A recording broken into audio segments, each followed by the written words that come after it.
नमस्कार, आप देख रहे हैं सुप्रभात बिहार। मैं हूं आपके साथ अलीम अतहर। देश भर में आज 10 ट्रेड यूनियनों की हड़ताल है। कई मांगों को लेकर हड़ताल पर रहेंगे आज ट्रेड यूनियन। बड़ी खबर आपको बता दें, श्रम कानून में बदलाव सहित मजदूरों की कई मांगे हैं, जिसको लेकर आज देश में कई ट्रेड यूनियन हड़ताल पर हैं।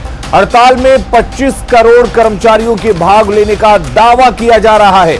योजना श्रमिक, घरेलू श्रमिक, निर्माण श्रमिक हड़ताल के साथ फेरी वाले और स्वरोजगार करने वाले भी आप इनके साथ हैं। आपको बता दें कि भारतीय मजदूर संघ हड़ताल में शामिल नहीं होगा। तो 10 केंद्रीय ट्रेड यूनियन हड़ताल में शामिल है। आइए बताते हैं कि कौन कौन से यूनियन हैं जो हड़ताल पर रहेंगे। ऑल इंडिया ट्रेड यूनियन यानी कि AITUC, all India trade union Congress हड़ताल पर है। Indian national trade union Congress INTUC भी हड़ताल पर रहेगा। Centre for Indian trade union यानी कि C2B हड़ताल पर रहेगा। हिंद मजदूर सभा HMS ये भी हड़ताल पर रहेंगे। इसके साथ ही all India united trade union centre AIUTC, trade union coordination centre TUCC भी हड़ताल पर रहेंगे। इसके साथ ही all India central council of trade union यानी कि AICCTU और उसके साथ ही सेल्फ एम्प्लॉयड वुमेन्स ये भी हड़ताल पर हैं। Association labour progressive federation LPF ये हड़ताल पर रहेंगे और उसके साथ ही यूनाइटेड ट्रेड यूनियन कांग्रेस यानी कि UTUC वाले जो सारे हैं वो हड़ताल पर रहेंगे। अगली खबर का रुख कर लेते हैं। चारा घोटाले में सजा याफ्ता लालू प्रसाद फिलहाल इलाज के नाम पर रिम्स के केली बंगले में है, लेकिन लालू वहां से भी सियासी खेल खेलने से बाज नहीं आ रहे। लालू ने बीजेपी विधायक ललन पासवान को फोन कर मंत्री पद का लालच देकर तोड़ने की कोशिश की। बनाएंगे, मंत्री बनाएंगे, कल तो इनको हम लोग गिरा देंगे, समझे ना। जेल से लालू का सियासी खेल। हेलो जी प्रणाम सर, साहब बात कर रहे हैं। जी हाँ पासवान जी बधाई। जी प्रणाम। चरण नमस्कार साहब, क्या ठीक है? खुश रहे। एनडीए विधायक को मंत्री पद का लालच। तुम कल जो स्पीकर का चुनाव है उसमें हम लोग का साथ दो, तो उसका हम तुमको बनाएंगे, मंत्री बनाएंगे, कल तो इनको हम लोग गिरा देंगे। फोन से सरकार के खिलाफ साजिश। हम तुमको बनाएंगे, मंत्री बनाएंगे, कल तो इनको हम लोग गिरा देंगे, समझे ना।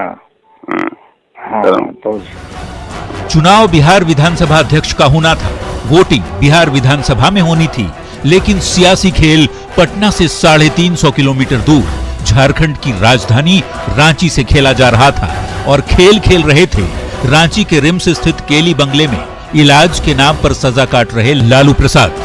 आरोप है कि लालू प्रसाद ने फोन कर एनडीए विधायकों को स्पीकर के चुनाव के समय वोटिंग से गायब रहने को कहा और मंत्री बनाने का लालच दिया। तो हमारे पीएन ने कहा कि ठीक से लाइन पे हमसे पूछा लालू यादव बात करेंगे, तो मुझे लालू यादव बात करेंगे, तो मुझे लगा कि क्षेत्र में भी कई लोग लालू यादव नाम से हमारे क्षेत्र में कई लोग हैं। हम पूछो कहाँ से बोल रहे हैं, तो फिर पूछे कहाँ से बोल रहे हैं सर, रांची से। तो हमको लगा कि अब रांची है तो मामला मुझे ये लगा। पूर्व डिप्टी सीएम सुशील मोदी ने मंगलवार को ही ट्वीट कर लालू पर जेल से फोन कर एनडीए विधायकों को तोड़ने की कोशिश का आरोप लगा दिया था और बुधवार को बातचीत का ऑडियो भी सामने आ गया। पीरपैंती से बीजेपी विधायक ललन पासवान का आरोप है कि उनके पास भी लालू प्रसाद का फोन आया और लालू ने उन्हें भी मंत्री पद का लालच दिया, जिसे ललन पासवान ने रिकॉर्ड कर लिया। आप खुद वो बातचीत सुन लीजिए। हाँ पासवान जी बधाई। जी प्रणाम। चरण नमस्कार साहब, क्या ठीक है? खुश रहे। जी अच्छा लगा, ठीक है। अच्छा सुनो, हाँ हम लोग तुमको आगे भी बढ़ाएंगे वहाँ। मैंने तुम कल जो स्पीकर का चुनाव है उसमें हम लोग का साथ दो, तो उसका हम तुमको बनाएंगे, मंत्री बनाएंगे, कल तो इनको हम लोग गिरा देंगे, समझे ना। पार्टी में नहीं सर, पार्टी में है तो एब्सेंट हो जाओ ना। पार्टी में हो तो एब्सेंट हो जाओ। अच्छा अच्छा ठीक है। कोरोना हो गया था। फिर तो स्पीकर हमारा हो जाएगा तो हम लोग देख लेंगे ना। पार्टी में सर थोड़ा सा ठीक है सर। अरे बेकार का ऑब्सेंट हो जा तुम पासवान जी। जेल से लालू की फोन पर बातचीत का ऑडियो वायरल होने के बाद बिहार की सियासत में भूचाल आ गया है। आरजेडी नेताओं का कहना है कि आरोप झूठे हैं, लेकिन अगर सच में लालू ने विधायकों को फोन किया है तो फिर ये बहुत गंभीर मामला है और इसकी जांच भी जरूरी है कि आखिर कोई सजायाफ्ता व्यक्ति फोन पर कैसे बात कर सकता है, भले ही वो इलाज के नाम पर जेल की बजाय रिम्स के केली बंगले में सजा काट रहा हो। Bureau report, news 18। और रिम्स के केली बंगले में सजा काट रहे लालू प्रसाद के फोन पर बातचीत का ऑडियो वायरल होते ही बिहार की सियासत में हलचल मच गई। एनडीए नेताओं ने पूरे मामले की जांच सीबीआई से कराने और लालू प्रसाद को तिहाड़ भेजने की मांग की, जबकि महागठबंधन के नेताओं का कहना है कि आरोप पूरी तरह बेबुनियाद हैं। तुमको आगे भी बढ़ाएंगे वहाँ। अब तुम कल जो स्पीकर का चुनाव है उसमें हम लोग का साथ दो, तो इसका हम तुमको बनाएंगे, मंत्री बनाएंगे। कल तो इनको हम लोग गिरा देंगे, समझे ना। पार्टी में नहीं सर, मैंने पार्टी में है तो एब्सेंट हो जाओ ना। पार्टी में हो तो एब्सेंट हो जाओ। कोरोना हो गया था, फिर तो स्पीकर हमारा हो जाएगा तो हम लोग देख लेंगे ना। लालू प्रसाद जेल में बंद हैं, लेकिन उनका सियासी खेल अब भी जारी है और ये ऑडियो उसी खेल का सबूत है, जिसे बीजेपी नेताओं ने वायरल कर लोकतंत्र की दुहाई देने वालों की कलई खोल दी। बीजेपी नेता अब इस पूरे मामले की जांच सीबीआई से कराने और लालू प्रसाद को तिहाड़ जेल भेजने की मांग कर रहे हैं। काफी खतरनाक बात है। झारखंड में बैठ के वो जंगल राज चलाने की कोशिश कर रहे हैं। ये लोकतंत्र के लिए खतरनाक बात है। हम चाहते हैं कि इस मामले का सीबीआई जांच हो और लालू प्रसाद जी को झारखंड से उठा करके सबसे पहले तिहाड़ जेल भेजा जाए। डिप्टी सीएम तारकिशोर प्रसाद ने इस मामले में झारखंड का मामला बताकर कड़ी टिप्पणी की, तो बीजेपी प्रदेश अध्यक्ष संजय जायसवाल ने कहा कि इस मामले को लेकर झारखंड हाईकोर्ट में पीआईएल दाखिल किया जा रहा है। झारखंड राज्य से यह फोन आया है तो निश्चित रूप से कानून व्यवस्था किसी भी राज्य की एक बड़ी जिम्मेदारी है और जो कारा है वो झारखंड सरकार के अधीन है। जो रिम्स है वो भी झारखंड सरकार के अधीन है। तो उस सारे चीजों को हम सब देख रहे हैं। जेल में रहने के बावजूद रिम्स में बैठ करके और एक गेस्ट हाउस की तरह से रिम्स के डायरेक्टर का घर यूज करके जिस तरह से संवैधानिक प्रक्रिया को रोकने का काम किया है, उसकी जितनी भर्त्सना की जाए वह कम है। हाईकोर्ट को स्वतः संज्ञान लेकर के उन्हें अब तिहाड़ जेल भेजना चाहिए। ऑडियो वायरल होने के बाद एनडीए नेता हमलावर हैं। वीआईपी अध्यक्ष और राज्य सरकार में मंत्री मुकेश सहनी ने तो विधानसभा में भी इस मुद्दे पर लालू परिवार पर तंज कस दिया, तो दूसरी तरफ महागठबंधन के नेता ऑडियो को फर्जी बता रहे हैं, जबकि तेज प्रताप यादव और तेजस्वी यादव ने इस मुद्दे पर सफाई देना भी मुनासिब नहीं समझा। न्यूज़ 18 संवाददाता के सवाल पर तेजस्वी और तेज प्रताप दोनों भाइयों ने चुप्पी साध ली है, लेकिन सवाल है कि क्या चुप्पी साध लेने से सफाई छुप जाएगी। विधानसभा चुनाव परिणामों के बाद से तेजस्वी यादव हर रोज लोकतंत्र की दुहाई देते हैं, लोकतंत्र की हत्या का आरोप लगाते हैं और सीएम नीतीश कुमार से जवाब भी मांगते हैं, लेकिन जब खुद के जवाब देने की बारी आई तो मुंह पर ताला लगा लेते हैं। न्यूज़ 18 के लिए पटना से आनंद अमृतराज, संजय कुमार और रवि एस नारायण के साथ ब्यूरो रिपोर्ट।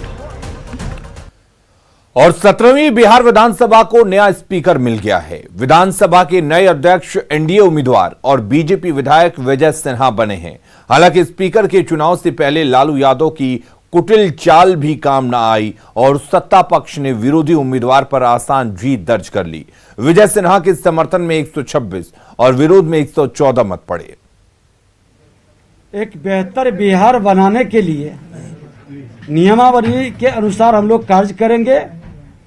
सभी सदस्यों के विश्वास का सम्मान के साथ साथ सबका साथ, सबका विकास, सबका विश्वास का भाव लेकर हम लोग चलेंगे।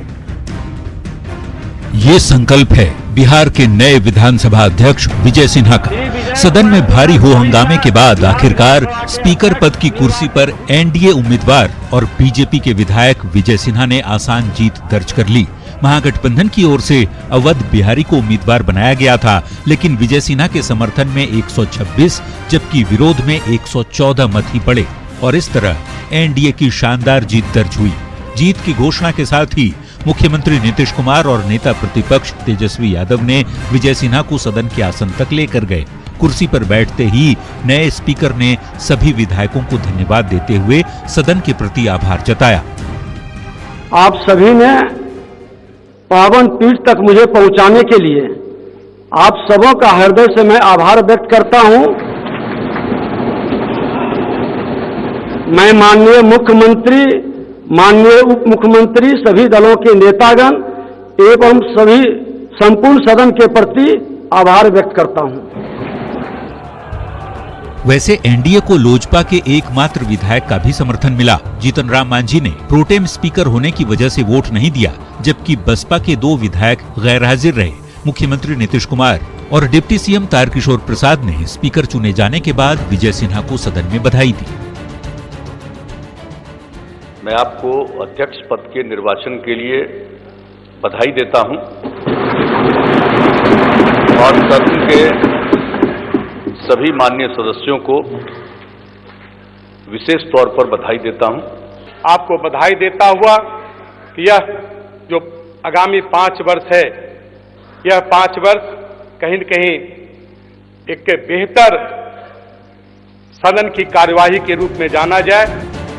तो वहीं नेता प्रतिपक्ष तेजस्वी यादव ने लोकतंत्र की हत्या और सच को छुपाने का आरोप सत्ताधारी पक्ष पर लगाते हुए नए स्पीकर से संविधान बचाने की अपील की।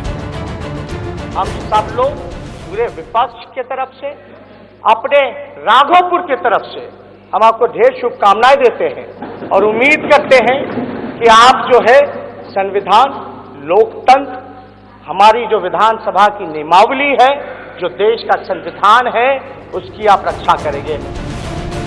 विपक्ष की हार के बाद भले ही तेजस्वी यादव लोकतंत्र की हत्या का आरोप सदन में लगा रहे थे, लेकिन सदन में ही मौजूद पशुपालन और मत्स्य विभाग के मंत्री मुकेश सहनी ने जेल से लालू के फोन करने का मुद्दा उठाते हुए तेजस्वी से सवाल पूछ डाला कि बताइए लोकतंत्र की हत्या कौन कर रहा है। कि लोकतंत्र का जो लोग दुहाई हमेशा देते हैं आ रहे हैं, मुझे लगता है कि अपने घरों से सीखना चाहिए ऐसे लोगों को, और जेल से किसी को फोन नहीं किया जाता जो अगर लोकतंत्र का जो सम्मान करेगा वो जेल से फोन कभी नहीं कर सकते हैं। इसलिए मैं तहे दिल से आपको धन्यवाद देता हूं। वैसे अरसे बाद प्रदेश में विधानसभा अध्यक्ष पद को लेकर वोटिंग हुई। इससे पहले सत्ता पक्ष के ही अध्यक्ष बनने की परंपरा चलती आ रही थी, लेकिन कुर्सी को बचाकर एनडीए ने अपनी साख बरकरार रखी है।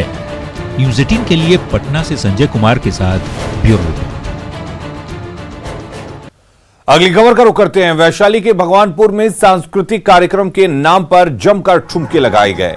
इस दौरान सोशल डिस्टेंसिंग की खुलेआम धज्जियां उड़ाई गईं। मामला भगवानपुर अड्डा चौक के पास का है, जहां मध्य विद्यालय कैंपस में कार्यक्रम हुआ। इस दौरान देर रात तक कार्यक्रम चलता रहा और बड़ी संख्या में बगैर मास्क के लोग मौजूद रहे। वहीं प्रशासन तमाशबीन बना रहा।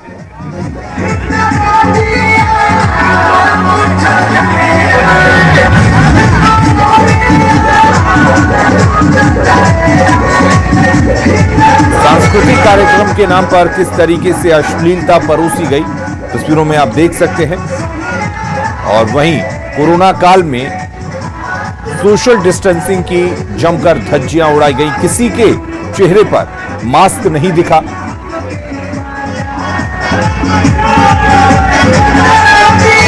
हैरानी की बात यह है कि इतने बड़े कार्यक्रम का आयोजन किया गया, प्रशासन तमाशबीन बना रहा।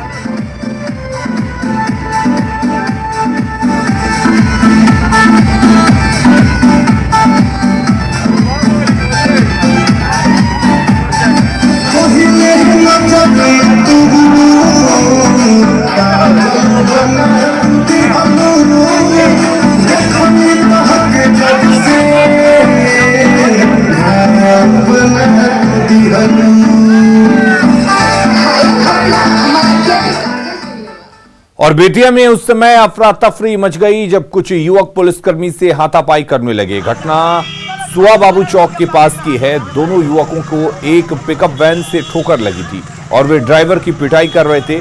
जब पुलिस पोस्ट पर तैनात जवान ने उन्हें रोकना चाहा तो वे पुलिसकर्मी से ही भिड़ गए और हाथापाई करने लगे। इसकी खबर थाने को दी गई, लेकिन पुलिस टीम के पहुंचने से पहले ही दोनों फरार हो गए।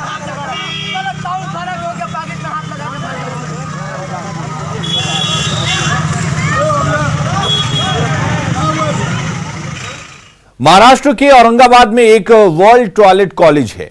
ये 2018 में रेकिट बेनिक्जर की ओर से जागरण पहल और द वर्ल्ड टॉयलेट ऑर्गेनाइजेशन के साथ मिलकर मैनुअल एस्क्वेंटलो को प्रशिक्षण और पुनर्वास के लिए शुरू किया गया था। हां, आप में से कई लोग शायद पहली बार इस बारे में सुन रहे हैं, जैसे कि विजय। मेरा नाम विजय टाक है। मैं वहाँ पर पहली बार गया तो मुझे ऐसा लगा देख के, अरे वर्ल्ड टॉयलेट कॉलेज बोले तो कॉलेज ऐसा पहली बार सुनने में अजब-व-गरीब लगा। टॉयलेट कॉलेज ये ऐसा लगने, तो ऐसा भी होता है क्या टॉयलेट कॉलेज है? तो वहाँ पे जाने के बाद देखा तो सब अच्छा लगा और एक मन में वो हुआ कि नहीं, यहाँ मुझे ट्रेनिंग लेनी चाहिए। कोई काम करना है तो वहाँ पे जाके हम डायरेक्ट काम करते थे, तो सेफ्टी किट यूज़ नहीं करते थे। वहाँ जाने के बाद पता चला कि हमें हैंड ग्लोव्स पहनने चाहिए। समझो सीवर में उतरना है तो एक जैकेट था, वो सेफ्टी किट का जैकेट, वो दिया गया, गम बूट दिए गए। फिर वो पहनने के बाद सीवर में उतरा तो कुछ भी वो नहीं हुआ ना, तो उससे और अपनी गंदगी से और अपना संपर्क नहीं हुआ। तो इसे वो उतारने के बाद सिर्फ उसे वॉश कर लिया और उस पर सैनिटाइज़र कर लिया तो एकदम क्लीन। मुझे भी कुछ उससे वो नहीं हुआ, नहीं तो ऐसा लगता था जब खाना खाने बैठते तो याद आती थी तो खाना खाने को मन नहीं करता था। What we actually did in the World Toilet College was brought them in, and over a 5-day period we were able to train them on several things. Train them on hygiene, train them on how to make sure that sanitation is done the right way, make them understand what their rights are basically as Indian citizens. So at the end of this, we were able to kind of place them with some really benevolent companies in housekeeping jobs, in cleaning jobs, in hospitals, in hotels and so on and so forth. And I'm really happy that till the end of 2019, very early 2020, before COVID started, we had trained and rehabilitated and placed in jobs 5,000 plus manual scavengers in Aurangabad, Bombay and Pune.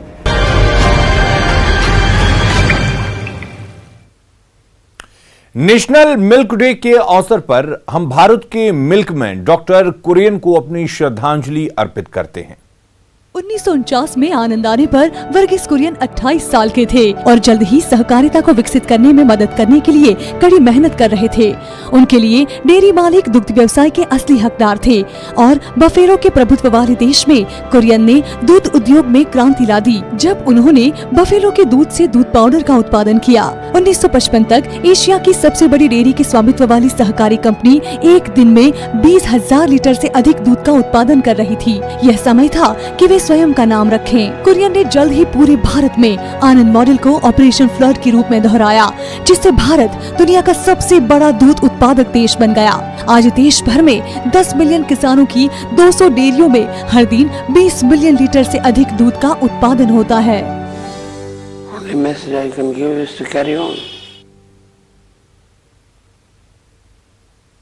खबरें लगातार जारी हैं, आप बने रहिए news 18 Bihar Jharkhand के साथ।